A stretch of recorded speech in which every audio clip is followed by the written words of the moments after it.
First time voter से कहना चाहता हूं कि आपका पहला वोट पुलवामा में जो वीर शहीद हुए, उन वीर शहीदों के नाम आपका वोट समर्पित हो सकता है क्या? हेलो अनभक्त, तो याद है ना, मोदी जी बोले थे कि हम तो फकीर है, झोला लेके चल जाएंगे। लेकिन अंधभक्ति का कगार में आप लोग इतना गहराई में घुस गए हैं कि आप लोग को कुछ समझ में नहीं आ रहा है कि यहाँ फकीर कौन है और राजा कौन है। ठीक है, तो इस वीडियो को लास्ट तक देखिए यार, पता चल जाएगा आपको कि आप अंधभक्ति में कितना डूब चुके हैं।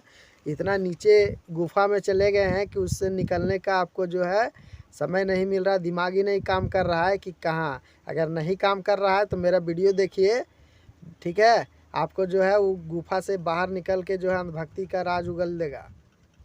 पूरा वीडियो को देखिए। हेलो दोस्तों, नमस्कार, सत श्री अकाल। कैसे हैं आप सब, खास करके अंधभक्तों से कि क्या चल रही है अंधभक्तों। आप लोग तो खुश है ना, क्योंकि यूपी में जो है एक से एक माफियाओं का खात्मा हो रहा है, वो भी जय श्री राम के नारा लेकर। वाह अंधभक्तों वाह, मोदी है तो मुमकिन है। आप ही लोग कहते थे एक दिन था मोदी है तो मुमकिन है, लेकिन आज ऐसा वक्त आ गया है कि मोदी का डाउनफॉल होना शुरू हो गया है और 2024 में डाउनफॉल आना निश्चित है। अब अंधभक्तों, आपको मेरे ऊपर हंसी आ रही होगी, मेरे वीडियो देख के हंसी आ रही होगी कि ये क्या बकवास कर रहा है। जी हाँ दोस्तों, क्योंकि आप लोग अंधभक्ति के अंदर इतना घुस चुके हो, इतना गुफा में, इतना गर्त में चल चुके हो, क्योंकि आपको सही और गलत का अंदाज़ा निकालना मुश्किल हो गया है। इसलिए क्योंकि हाल ही में जो घटनाएं उत्तर प्रदेश में हो रही है, एक के बाद एक एनकाउंटर हुआ, असद का हुआ, उसके बाद गुलाम का हुआ, उसके बाद अतीक अहमद का और अशरफ का हुआ।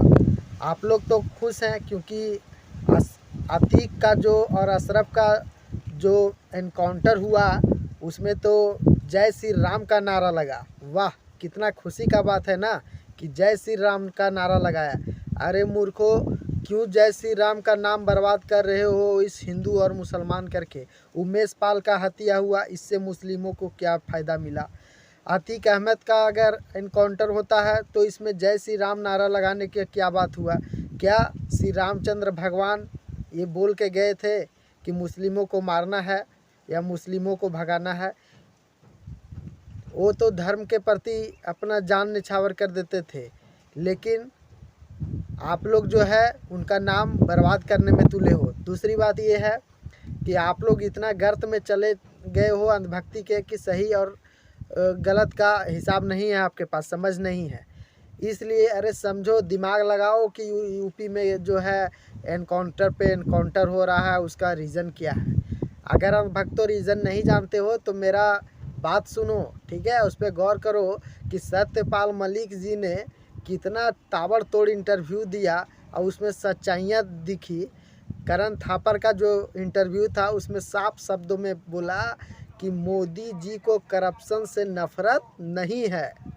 मोदी जी को करप्शन से नफ़रत नहीं है, इसका मतलब समझते हो, दिमाग है। मतलब कि करप्शन अगर कोई अगल बगल में उनका कर रहा है ना तो उससे कोई फ़र्क नहीं पड़ता है मोदी जी को, क्योंकि मोदी जी तो बोले थे कि हम तो फकीर हैं, झोला लेके चल देंगे।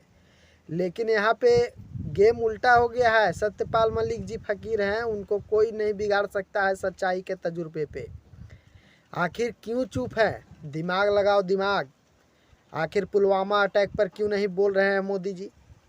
20,000 crore shell companies, Adani shell companies में किसके हैं, कहाँ से आया। इतने सारे जो फंड आ रहे हैं अडानी में, कौन दे रहा है। इतना स्कीम आ रहा है, इतना टेंडर आ रहा है, आखिर कौन दे रहा है। एक बार आप 200वें नंबर में थे, आप एक बार में छलांग मार के reach of the whole country 2 number में आप आ गए। इसका पीछे क्या कारण है। आखिर राहुल गांधी का आप जवाब क्यों नहीं दे रहे हो। इतना हड़बड़ाहट किया था मोदी जी कि उनको एक दिन में जो है सांसद सदस्यता रद्द कर दी गई। इतना गर्मी क्यों है, इतना डर क्यों है। आखिर आपकी सरकार है तो जनता आपसे ही न पूछेगी। लेकिन अंधभक्ति का कगार इतना चला गया हमारा देश में कि अंधभक्तों को कुछ नहीं लग रहा। अजीत डोभाल जी कहाँ हैं आप? क्यों नहीं आप सत्यपाल मलिक जी को, अगर सत्यपाल मलिक जी गलत हैं तो आप उनका रिप्लाई दीजिए, आप उनका जो है गलत साबित कीजिए। मोदी जी आप उनको गलत साबित कीजिए, अमित शाह जी गलत साबित कीजिए। लेकिन ऐसा नहीं कर रहे हैं। इसलिए नहीं कह रहे हैं क्योंकि आपको गुलामी की जंजीरों में बंधने की आदत हो गई है। 2014 से आपका दिमाग में भर दिया गया है कि हिंदू और मुसलमान ही सबसे बड़ा विकास है इस देश का। मतलब जितना मुसलमान को मारोगे उतना विकास होगा, जितना हिंदू मरेगा उतना विकास होगा। एक दूसरे को मारते काटते रहो, लड़ते झगड़ते रहो तो जो है इस देश का विकास है। रोजी रोजगार से विकास नहीं होता बीजेपी सरकार में। हम सवाल पूछना चाहते हैं नरेंद्र मोदी जी से कि आप आखिर जवाब क्यों नहीं दे रहे हो? सत्ता में आप हैं, सरकार आप हैं, चाबी आपके पास है, तो कंट्रोल कौन करेगा? उसको जो है जवाब कौन देगा? सवाल किससे पूछा जाएगा? आप इतना डर क्यों रही हैं? आखिर क्यों राहुल गांधी जी का जो है माइक ऑफ करवा दिया जाता है सांसद भवन में?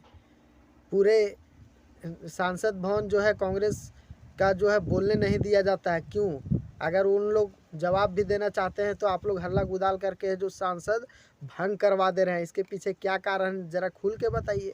आखिर 20,000 करोड़ रुपया आया कहाँ से अडानी का सेल कंपनीज में, इसका जवाब दीजिए। लेकिन आप जवाब नहीं दीजिएगा। लेकिन ये भी जान लीजिए कि हर कुत्ते का एक दिन आता है। अभी आपका दिन आया हुआ है और आप अगर जवाब नहीं दोगे तो आपको डाउनफॉल आना फिक्स है।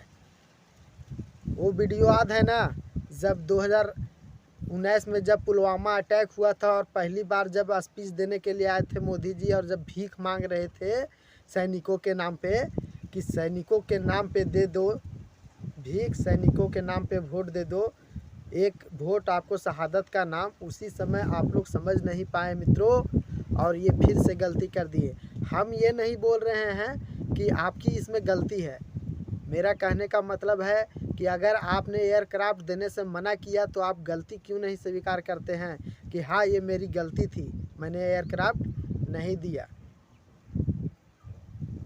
लेकिन गलती स्वीकार करने का नाम ही नहीं ले रहे हैं। इनको बस जो है धार्मिक स्तर युद्ध करवाना है, माइंड सेट करवाना है और उसके बाद जो है वोट अपने और ले लेना है। तो दोस्तों सबसे पहली बात अपने दिमाग में भर लीजिए कि जो रोज़गार देगा, जो खाने पीने के लिए देगा, हम उसी को अच्छे सरकार मानते हैं, ना कि हमें धार्मिक संप्रदाय से लड़ाई झगड़ा करके इस तरह से नहीं होता है। धन्यवाद दोस्तों, आज का मेरा वीडियो यही था खास कारण। इसी टॉपिक पे मैं आपको नेक्स्ट वीडियो भी लेके आऊँगा। तब तक चैनल पे नए हैं तो सब्सक्राइब कीजिएगा, साथ में बेल आइकन ज़रूर प्रेस कीजिएगा। जय हिंद, जय भारत।